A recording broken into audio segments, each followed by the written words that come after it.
The Middle East being a complex and of course multinational, multicultural region, there are numerous issues one has to look at.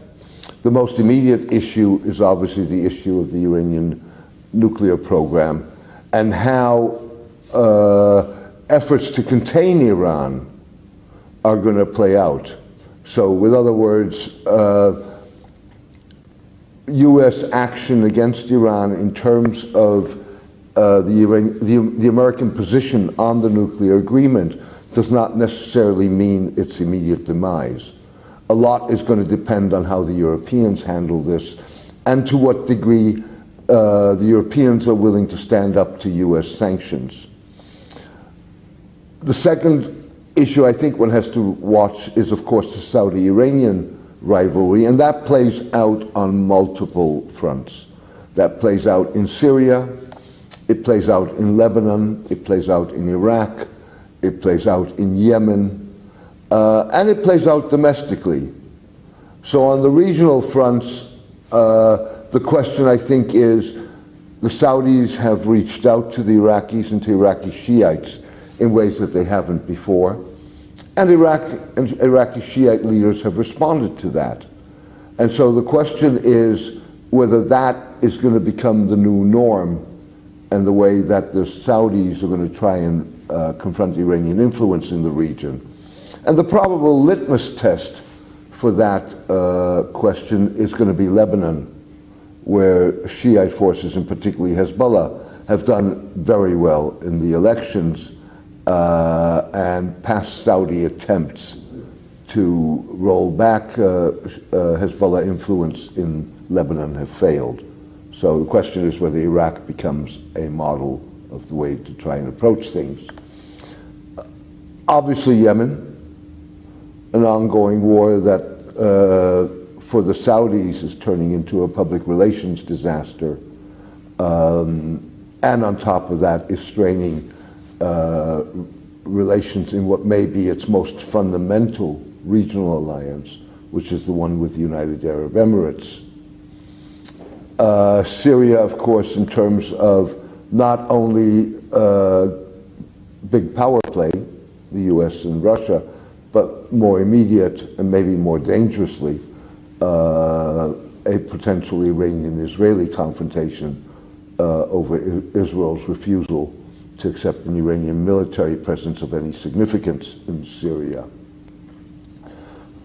I think that you then also have domestic issues, both in Saudi Arabia and Iran, but frankly across the region, in terms of social and economic aspirations and the ability of governments to respond to that. In terms of Saudi Arabia and Mohammed bin Salman, the Crown Prince's reforms, the jury is out. He has yet to deliver. In Iran, we've seen demonstrations,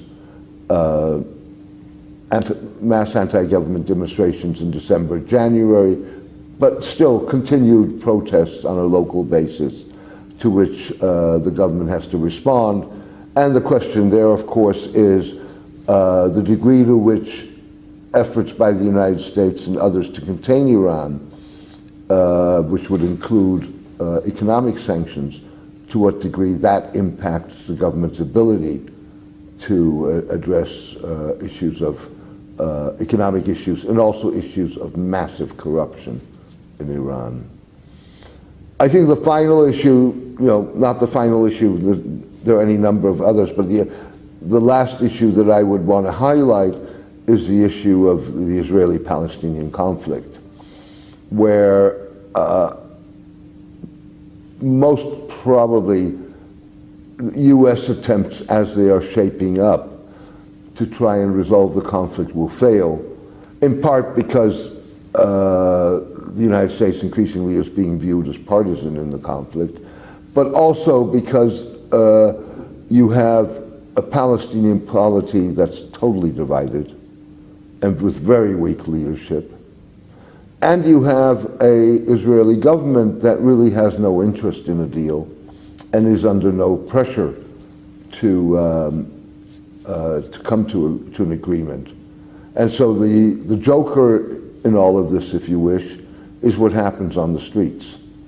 And we've seen now for a month demonstrations on the Gaza side of the border with Israel. Those demonstrations are probably going to build over the next week and come to a climax on the 14th, 15th of May, when Israel celebrates its 70th birthday and the Palestinians commemorate the 70th loss of their rights and their lands.